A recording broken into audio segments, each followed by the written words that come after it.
Hi, this is Komal Chaudhary and very good morning to all. I welcome to all at my YouTube channel GS365 and आज का हमारा session रहने वाला है current affairs का। As usual हम पहले करंट अफेयर्स के टॉपिक डिस्कस करेंगे कि कौन कौन से टॉपिक हम आज की क्लास में कवर करने वाले हैं। देन हम अपनी न्यूज़ ओपन करेंगे। तो स्टार्ट करते हैं आज का सेशन और सबसे पहले देखेंगे हम आज के इंपॉर्टेंट टॉपिक कि आज हम कौन कौन से टॉपिक कवर करने वाले हैं, सब चीज़ों को हम डिस्कस करने वाले हैं। तो फर्स्ट टॉपिक रहने वाला है कि भारतीय तटरक्षक बल आईसीजी अमेरिकी नौका सी एंजल के लिए एक सफल बचाव अभियान चलाया गया। एक न्यूज ये देखेंगे हम। और फिर देखेंगे कि माइक्रोसॉफ्ट ने बायोलिकुलर एम्यूलेटर यानी कि बायो एम वन नामक एक नया एआई सिस्टम लॉन्च किया है। इसे जानेंगे ये क्या है। बहुत ही इंपॉर्टेंट न्यूज़ है साइंस टेक के अकॉर्डिंग। एंड छत्रपति शिवाजी के जो प्रमुख किले थे उनको देखेंगे। नेक्स्ट हमारा न्यूज़ रहने वाला है प्राजक्ता कोली, जो कि टाइम 100 क्रिएटर्स लिस्ट 2025 में शामिल होने वाली पहली भारतीय है। ठीक है, तो पहली भारतीय है तो बहुत ही अपने आप में एक अचीवमेंट का फीलिंग होती है। तो ये न्यूज़ हमारे एग्जाम के पॉइंट ऑफ व्यू से बहुत ही इंपॉर्टेंट होती है। यूपी सरकार ने 75 छोटी नदियों को पुनर्जीवित करने का अभियान शुरू किया है। ये एक इंपॉर्टेंट न्यूज़ है क्योंकि आप सभी को पता है क्लाइमेट चेंज के दौरान जो नदियां हैं कहीं पे सूख रही हैं, कहीं पे बाढ़ का प्रकोप आ रहा है। तो उन सब चीज़ों को देखते हुए यह न्यूज़ एक अपने आप में महत्वपूर्ण हो जाती है। फिर देखेंगे हम नेक्स्ट कि राष्ट्रपति द्रौपदी मुर्मू ने राज्यसभा के लिए 4 व्यक्तियों को मनोनीत किया है। ब्रिटेन के कैस और ग्लासपूल ने 2025 विंबलडन पुरुष युगल खिताब जीता है। एक इंपॉर्टेंट न्यूज़ ये है खेल जगत से। और फिर टेस्ला मुंबई में खोलेगी अपना पहला भारतीय अनुभव केंद्र। एक टेस्ला ऑफिशियली भारत में आ रहा है और उसके लिए जो लोकेशन है वो कौन सी है? मुंबई है। कहाँ पे खोला जा रहा है? मुंबई में खोला जा रहा है। विशाल एक सिंह वाला गैंडा, इसको जानेंगे, इसके बारे में क्या स्टेटस है, साइट्स में क्या स्टेटस है, IUCN में क्या स्टेटस है, वो सब देखने वाले हैं। फिर एक न्यूज़ रहने वाला है कि न्यायपालिका को LGBTQIA+ अधिकारों के लिए उत्प्रेरक की भूमिका निभानी चाहिए।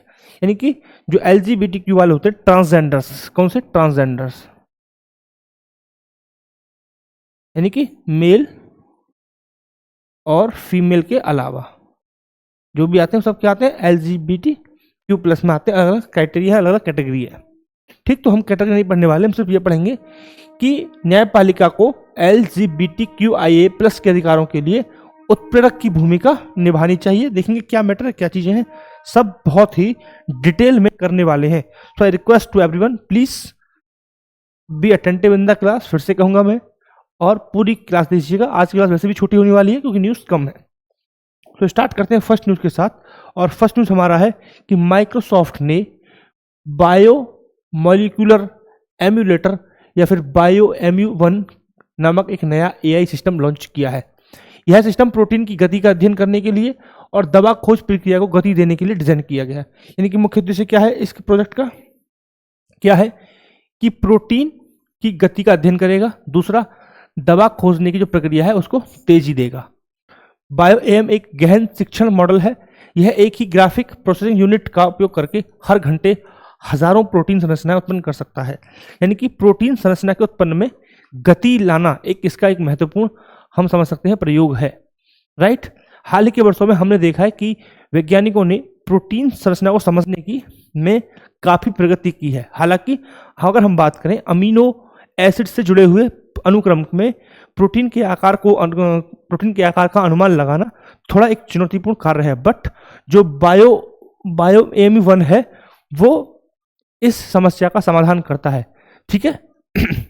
दूसरा, यह समझ अधिक प्रभावी तरीके से दवा बनाने में इसका प्रयोग कर सकते हैं। BioMU1 की प्रमुख जो खासियत है वो क्या है कि यह प्रोटीन संरचनाओं में छोटे छोटे और जो मुश्किल से ना दिखाई देने वाले जो परिवर्तन होते हैं, बहुत ही माइनर चेंजेस को भी यह नोटिस करता है। तो इंपॉर्टेंट चीज़ क्या है कि यह बहुत ही माइनर चीज़ों को, जो माइनर चेंजेस होते हैं प्रोटीन्स में, उनको भी क्या करेगा? नोटिस कर सकता है। दवा बनाने में इसका प्रयोग कर सकते हैं। और जो अमीनो एसिड से रिलेटेड जो पैटर्न था, जो प्रोटीन के आकार का अनुमान लगाना एक बड़ी चुनौती बनी हुई थी, उसका सॉल्यूशन भी ये हमें दिखाता है। ठीक है, तो ये किसके द्वारा लॉन्च किया गया है? माइक्रोसॉफ्ट के द्वारा इसे लॉन्च किया गया है। आप इसे याद रखेंगे और इसका कार्य आपको पता चल गया। ठीक है साहब, अब बढ़ेंगे हम नेक्स्ट न्यूज की तरफ, और नेक्स्ट न्यूज हमारा है कि तेलंगाना को बैटरी निर्माण उत्कृष्टता के लिए राष्ट्रीय सम्मान प्राप्त हुआ है। क्या सम्मान प्राप्त हुआ है? राष्ट्रीय सम्मान प्राप्त हुआ है। किसको प्राप्त हुआ है? तेलंगाना को लिए। ठीक है, क्यों प्राप्त हुआ है? बैटरी निर्माण के लिए। किसके साहब? बैटरी निर्माण के लिए इनको राष्ट्रीय सम्मान मिला है। ठीक है, क्लियर पॉइंट है। आते हैं नेक्स्ट पे। तेलंगाना को राज्य नेतृत्व बैटरी निर्माण श्रेणी के अंतर्गत भारत ऊर्जा भंडारण गठबंधन IESA उद्योग उत्कृष्टता पुरस्कार 2025 से सम्मानित किया गया है। ठीक है, तो इसका तेलंगाना सरकार ने जो बैटरी निर्माण संबंधित जो इनिशिएटिव लिए हैं उनके लिए तेलंगाना सरकार को उद्योग उत्कृष्टता पुरस्कार 2025 से सम्मानित किया गया है। ठीक है, यह सम्मान क्यों मिला है? क्योंकि उन्होंने बैटरी निर्माण और जो ऊर्जा संबंधित प्रौद्योगिकी थे उसके लिए मजबूत क्या किया है? पारिस्थितिकी तंत्र इकोसिस्टम को बनाया है और उसे बढ़ावा दिया है, जो दिखाता है राज्य सरकार के प्रयासों को। ठीक, यह पुरस्कार कब मिला है? तो यह पुरस्कार नई दिल्ली में हाल ही में एक क्या चल रहा था? एक सम्मेलन चल रहा था, एक समारोह था। ठीक है, IESW का समारोह, IESW का एक समारोह था। ठीक है, उस दौरान यह सम्मान तेलंगाना सरकार को दिया गया है। ठीक है, भारत ऊर्जा संरक्षण सप्ताह क्या है? ये भारत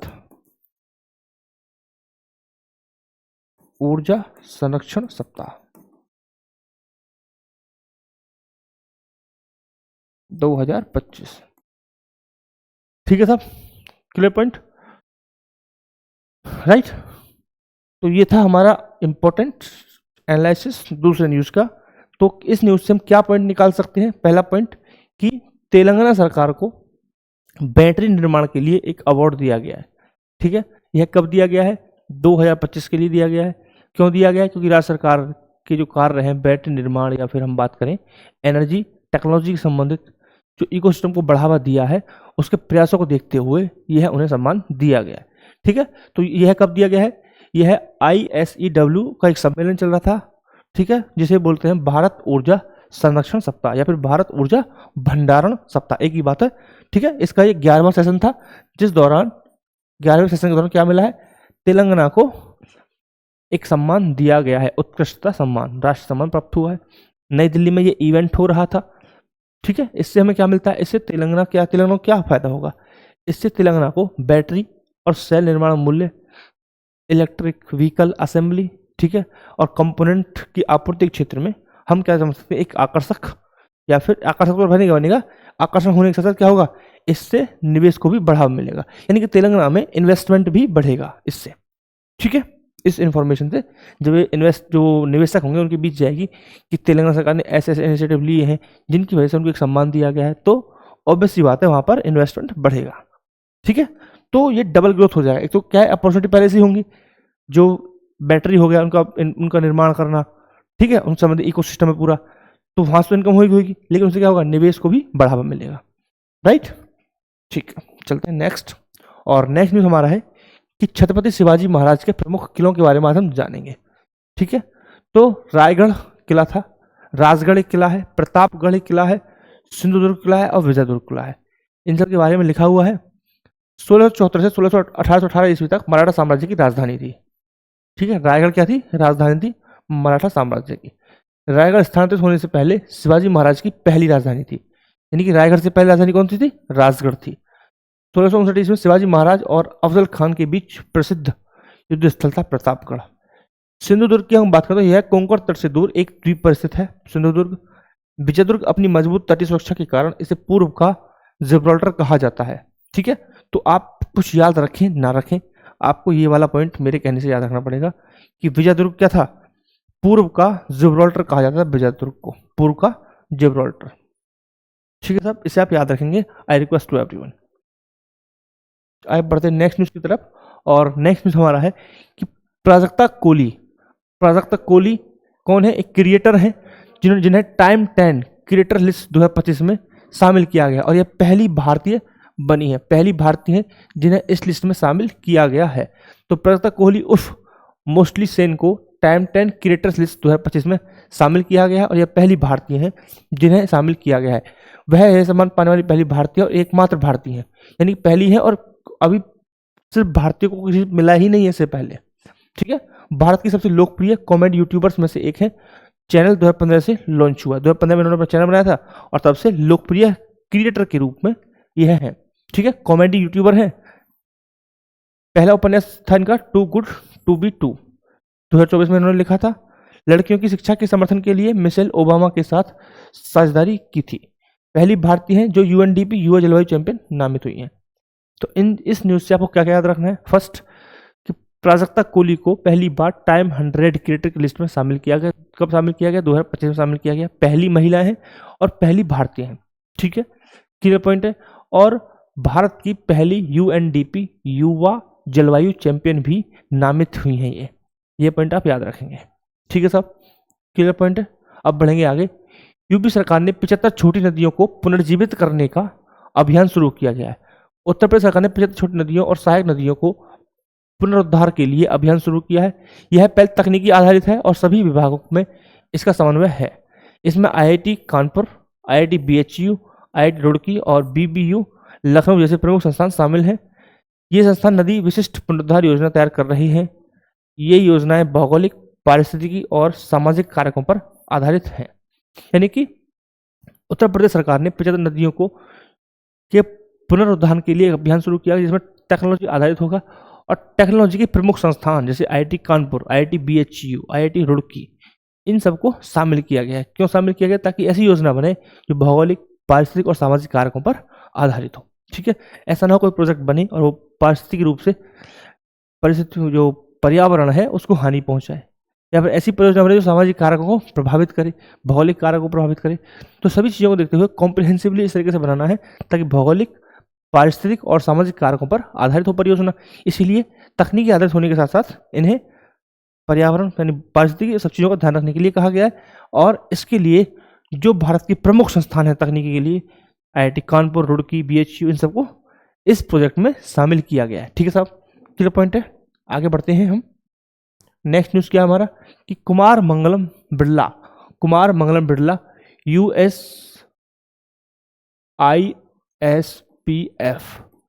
यूएसआईएसपीएफ कार्यकारी समिति में शामिल हुए हैं। ठीक है, क्लियर। अभी ये संस्थान पहले भी न्यूज़ में रही थी, हमने बात की थी, सदगुरु जी को इन्होंने अवार्ड दिया था। ठीक है, आपको शायद याद नहीं है लेकिन मैंने को याद है। तो आदित्य बिरला समूह के अध्यक्ष कुमार मंगलम बिरला को अमेरिका भारत सामरिक साझेदारी मंच की कार्यकारी समिति में शामिल हो गए हैं। ये उन्हें वाशिंगटन डीसी में 2025 यूएसआईएसपीएफ लीडरशिप शिखर सम्मेलन में वैश्विक नेता पुरस्कार से सम्मानित किया गया है, जिससे उनके वैश्विक व्यापार प्रभाव को मान्यता दी गई है।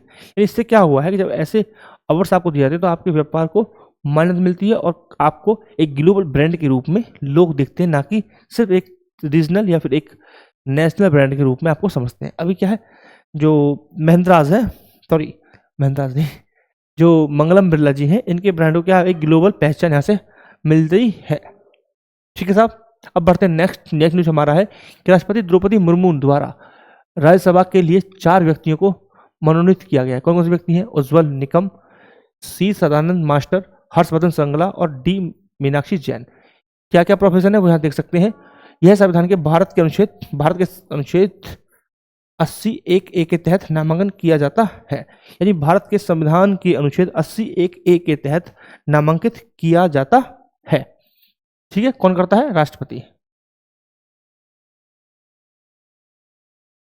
ठीक है, अब मुझे नेक्स्ट क्वेश्चन मेरा है कि गवर्नर जो करता है वो किस अनुच्छेद के अंतर्गत करता है, आप मुझे बताएं कमेंट सेक्शन में। ठीक है, क्लियर पॉइंट है। चलो अब बढ़ते हैं नेक्स्ट न्यूज की तरफ। और नेक्स्ट न्यूज हमारा है कि ब्रिटेन के कैस और ग्लासपूल 2 व्यक्ति हैं जिन्होंने विंबलडन पुरुष युगल खिताब जीता है। जूलियन कैस और लॉयड ग्लासपूल ने विंबलडन 2025 पुरुष युगल खिताब जीता है।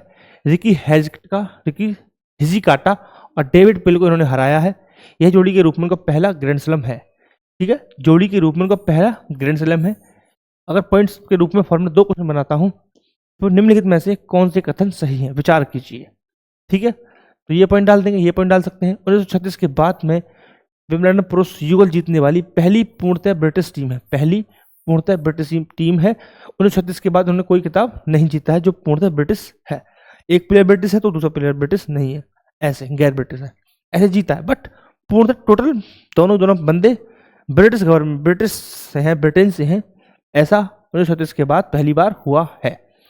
पिछले विजेता कौन थे? पैट ह्यूज और रेमंड टकी थे। कौन थे? पैट ह्यूज और रेमंड टकी थे। ठीक है साहब, तो खेल जगत से आपको बहुत ही इंपॉर्टेंट क्वेश्चन मिल जाते हैं। खेल जगत के क्वेश्चन आप नहीं छोड़ सकते हैं। हर एग्जाम में, हर वनडे एग्जाम में 1 से 2 क्वेश्चन खेल जगत से आते ही आते हैं। और ये विंबलडन वाला जो टेनिस वाला गेम है, ये फेवरेट क्वेश्चन बनाता है, फेवरेट क्वेश्चन ये टेनिस वाला, और जो ओलंपिक हो गए, ठीक है, वहां से जो क्वेश्चन निकलते हैं वैसे वाले। ठीक है, तो आप ध्यान रखेंगे, कभी कभी क्रिकेट का भी दिखता है, बट ये फेवरेट चीजें हैं एग्जामिनर की, जहां से क्वेश्चन निकलते हैं। ठीक है, टेस्ला मुंबई में खोलेगी अपना पहला भारतीय अनुभव केंद्र। टेस्ला मुंबई में अपने पहले शोरूम के साथ भारतीय बाजार में प्रवेश करेगी। ठीक है, लोकेशन क्या है? Launch Bandra Kurla complex, Bandra Kurla complex में खुल रहा है जी फर्स्ट ऑफिस। कंपनी $10 लाख मूल्य देकर इलेक्ट्रिक्स वाहन और अन्य उत्पाद आयात किए हैं।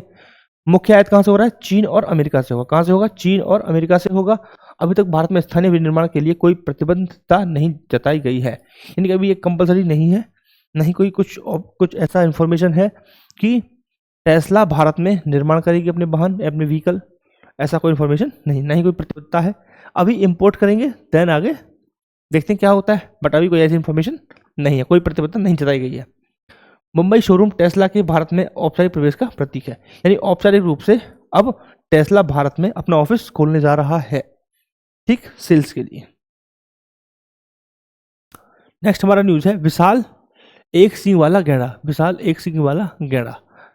ठीक है, यह भारतीय गैंडा है और भारत का सबसे बड़ा गैंडा है। गैंडे प्रजाति की अगर बात करें तो सबसे बड़ा गैंडा कौन सा है? भारतीय गैंडा है, जो कि गहरे भूरे रंग के होते हैं और इनके बाल नहीं होते हैं। ठीक है, इनके बाल नहीं होते हैं। जो भारतीय गैंडा होता है, इनके बाल नहीं होते हैं और ये गहरे भूरे रंग के होते हैं। भारत में ये कहाँ मिलते हैं? असम में, पश्चिम बंगाल और उत्तर प्रदेश में यह पाए जाते हैं। कहाँ पाए जाते हैं? असम में पाए जाएंगे साहब, पश्चिम बंगाल में पाए जाएंगे, और कहाँ मिलेंगे? उत्तर प्रदेश में पाए जाएंगे। अगर हम बात करें इनकी स्थिति की, IUCN में इसकी स्थिति क्या है? संकटग्रस्त है, क्या है? और वहीं हम साइट्स की बात करें तो परिशिष्ट 1 में इनको रखा गया है। ठीक है, संकटग्रस्त है और परिशिष्ट 1 में रखा गया है। अगर समझे क्या स्टेटस है, तो विलुप्त होने के कगार पर पहुंची प्रजातियां शामिल होती हैं। इन प्रजातियों के नमूनों का व्यापार केवल असाधारण परिस्थितियों में ही अनुमत है, यानी कि केवल असाधारण कुछ ही परिस्थितियों में ही इनके व्यापार को क्या अनुमति दी जा सकती है। जैसे कि कोई रिसर्च करना है, ठीक है, तो अनुमति दी जा सकती है। कोई औषधि बनानी है, कोई मेडिकल, कोई वैक्सीनेशन करना है, कोई वैक्सीन बनाना है, तो भी अनुमति दी जा सकती है। बट ऐसा नहीं है कि धड़ल्ले से मारो और कोई भी आके एक्सपेरिमेंट करे, ऐसा नहीं हो सकता है। ठीक है, तो ये है इनका स्टेटस। ठीक, आप सभी को पता है IUCN और साइट्स क्या है, हम डिस्कस कर चुके हैं पहले ही। चलो, सो यहीं तक था आज का लेक्चर। So thank you very much for the watching this video. I hope you are doing well. When you will get selected, you have amazing experience of life, and it will be very happy moment for you.